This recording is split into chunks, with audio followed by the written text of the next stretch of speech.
Bwana Yesu asifiwe. Bwana Yesu asifiwe. Hebu tusimame angalau miguuni pake Yesu fungu moja. Miguuni pake Yesu tukae katika mudi ya ibada ya maombi kwa dakika moja. Fungu moja alafu mwishoni huenda tukalirudia tena. Karibu.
Umesimama kwa dakika moja, fumba macho yako. Kwa wale ambao mnafuatilia kwa njia ya television, kwa mazingira uliopo, kwa dakika moja fumba macho, mwambie Mungu, nisaidie moyo wangu kwa ajili ya kurudi madhabahuni.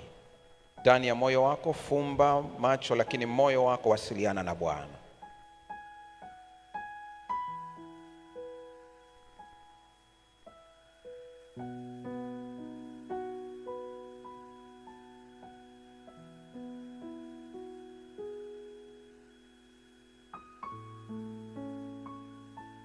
Endelea kuomba, endelea kuomba. Endelea kuomba ndani ya moyo wako. Ni kwa njia ya Roho Mtakatifu pekee tunaweza kuandaliwa kwa ajili ya maombi, Roho wa Mungu akiwa ndani yetu.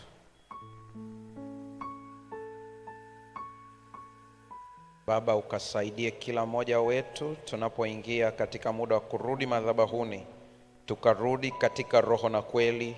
Kwa jina la Yesu tumeomba, amen. Amena. Kwa wale ambao mnafuatilia kwa njia ya television, namba yetu iko hapo katika screen yako. Wanaofuatilia kwa njia ya redio, namba yetu ni 0677090741. Unaweza ukatuma maombi yako hapo. Na wale walioko hapa, tuna boksi la maombi liko hapo. Saa ikifika utafanya haraka sana, tunapelekana na muda, utaleta maombi yako hapo. Lakini kumbuka ibada yetu inaambatana pia na kumwabudu Mungu kwa kile alichotupatia. Ikiwa una sadaka yako ambayo umekuja hapa kwa ajili ya kumwabudu Mungu kwa njia ya matoleo, box letu la maombi liko hapo, utaleta moja kwa moja. Kumbuka ibada unamfanyia Mungu na matoleo unamtolea Bwana. Yatakuja kutumika kwa ajili ya mkutano huu, lakini mbele za Mungu umefanya ibada. Kurudi katika madhabahu. Neno madhabahu lina maana nzito sana kiroho. Usije ukalichukulia kawaida, ni neno zito, lina maana kubwa sana. Unaposikia tunaambiwa turudi katika madhabahu, ni zaidi ya picha ambayo unaijenga akilini ya kitu kilichotengenezwa na mawe, kilichowekwa kwa ajili ya kutolea kafara fulani. Ni zaidi ya hapo. Ni kweli katika Agano la Kale neno madhabahu ilimaanisha eneo la kutolea kafara, eneo la kukutana na Mungu, eneo la kuongea na Mungu, eneo la kuonyesha ni Mungu yupi ambaye anatawala maisha yako. Tunaishi kwenye zama ambazo leo hii hatutoi kafara za wanyama kama zamani. Tunayo damu ya Yesu Kristo. Kwa neno madhabahu lina uzito ule ule, huenda zaidi ya hapo pia. Lakini mfumo wa Agano Jipya unatupeleka katika kumwabudu Mungu katika roho na kweli. Madhabahu inaweza isiwe ni kitu ulichokitengeneza, lakini madhabahu ya kwanza kabisa ipo ndani ya moyo wako. Mungu ameweka wazi, miili yenu ni hekalu la Roho Mtakatifu. Mungu anaishi ndani yako. Ibada ya kwanza ambayo unatakiwa uifanye ni ibada ya moyoni. Unatakiwa umuone Mungu ndani ya moyo wako akipokea ibada yako. Ndipo utaelewa ya kwamba katika neno ibada tunabebwa tena na neno lingine muhimu sana. Neno ibada kwa lugha ya wenzetu hasa ya mkoloni wanaita worship. Neno worship ni mchanganyiko wa maneno mawili yaliyozaa neno moja. Ukiyatenganisha utapata maneno mawili, worship. Ina maana ibada ni kumstahilisha Mungu. Haleluya. Ni kumfanya Mungu kuwa anastahili, ni kumpa Mungu haki yake. Ibada ni zaidi ya tendo au shughuli, ni mtazamo wa moyo, ni matokeo ya tunavyojibu baada ya kumtambua Mungu ni nani. Kitabu cha Ufunuo kimeweka wazi kabisa, mcheni Mungu na kumtukuza, muabuduni yeye aliyeziumba mbingu na nchi. Uliyeko hapa unayefuatilia, tunapoongelea ibada ni kumpa Mungu haki yake. Haijalishi amejibu kama ninavyotaka au hajajibu, ni haki yake kuabudiwa. Haleluya. Tazame jirani yako, mwambie Mungu anastahili kuabudiwa.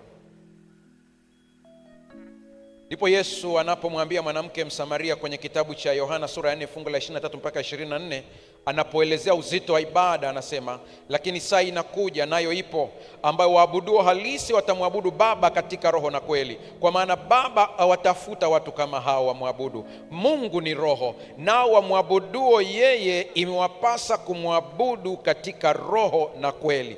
Unayetazama ukiwa nyumbani ni eneo lako la ibada. Unayesikiliza upo kwenye daladala, hilo ni eneo la ibada. Mungu haangalii eneo, anaangalia moyo.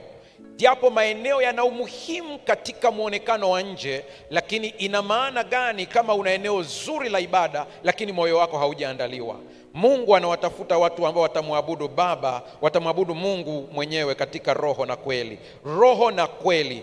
Tusiweke msisimko, tusiweke hali ya kibinadamu zaidi, tuweke hali ya roho, lakini na kuzingatia kile ambacho Mungu anamaanisha katika maisha yetu. Sikiliza vizuri, ibada inahusisha kusifu. Usiwe na ibada ambayo haina sifa kwa Mungu aliye hai.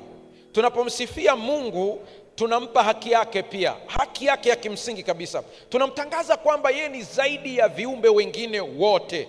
Usije ukasahau, ili ibada iweze kuwa na nguvu yake na matokeo mazuri. Ni kana kwamba katika Agano la Kale walivyokuwa wanafanya ibada yao, walikuwa wanaweka pia, wanachoma pia na uvumba ili kusababisha eneo liweze kubadilika. Ibada inabadilisha mpaka harufu ya eneo lenyewe. Leo hii tunafanya nini? Badala ya wanyama tuna damu ya Yesu Kristo. Badala ya uvumba na vyote hivyo, leo tunaweza kumwabudu Mungu kwa njia ya matoleo. Rafiki yangu liyeko hapa, wako watu wengi sana ambao wametoa sadaka, wako watu wengi sana ambao wametoa walivyo navyo, lakini hawajapokea baraka, si kwa sababu Mungu hataki kuwabariki, ila ni kwa sababu hawakujua namna ya kumwendea. Hatumhongi Mungu, ila tunamwabudu Mungu. Mungu hana shida ya vitu vyetu, ila Mungu anachohitaji ambayo ni haki yake ni ibada. Kama kuna eneo lingine la ibada kubwa kuliko yote niliyoyataja, ni utii. Ni utii. Anasema hivi, basi ndugu zangu nawasihi kwa huruma zake Mungu, itoeni miili yenu iwe dhabihu iliyo hai, takatifu ya kumpendeza Mungu, ndiyo ibada yenu yenye maana. Hebu mtii Mungu kwa dhamira ya ibada.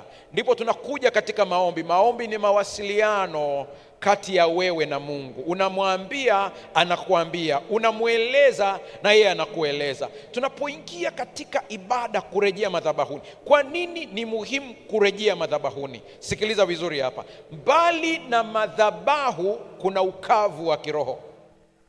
Mbali na madhabahu kuna upungufu wa nguvu. Mbali na madhabahu kuna upungufu wa ulinzi.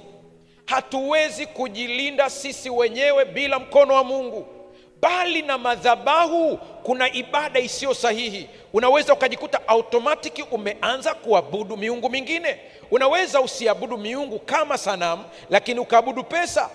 Unaweza ukaabudu cheo chako, unaweza ukaabudu uwezo wako hata wa kiakili, unaweza ukajikuta umeanza kuabudu mali zako, unaweza ukajikuta umeanza kuabudu bosi wako. Ukija katika madhabahu, Mungu anakukumbusha mali ulizo nazo ni upendeleo nimekupa. Haleluya.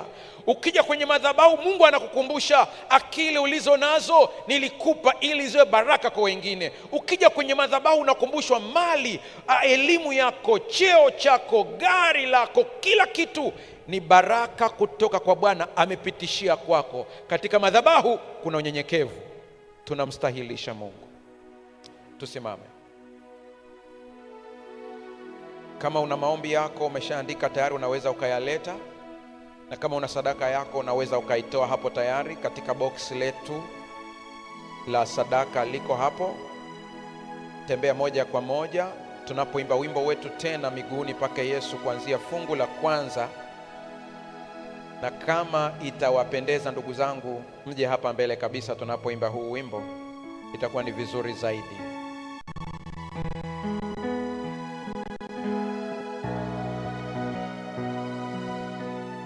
Leta maombi yako, leta na sadaka yako. Kumbuka, kwa wale ambao mmeshaelewa hili somo vizuri, hatuleti sadaka bila kuzungumza na Bwana.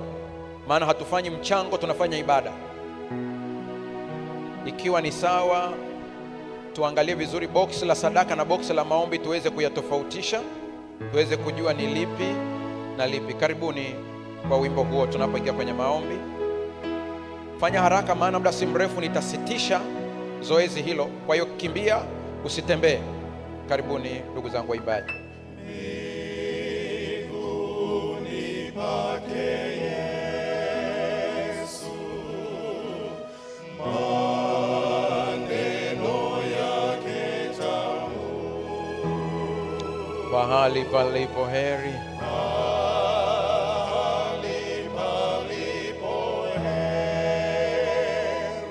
niwepo kila siku, niwepo kila siku.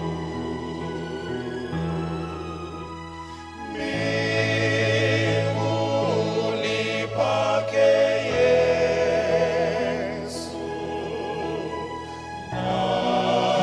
nakumbuka upendo. haleluya.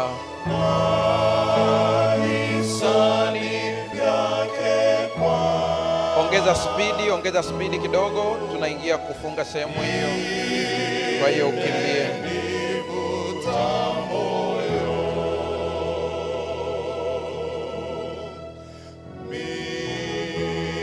Miguuni pake Yesu,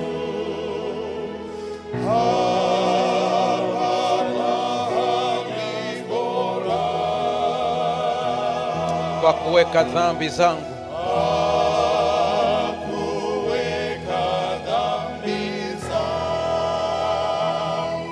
mahali pa pumziko,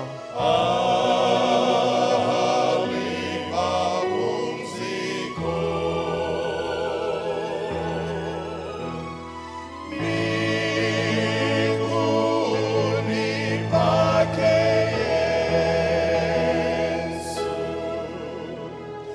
hapa nafanya sala.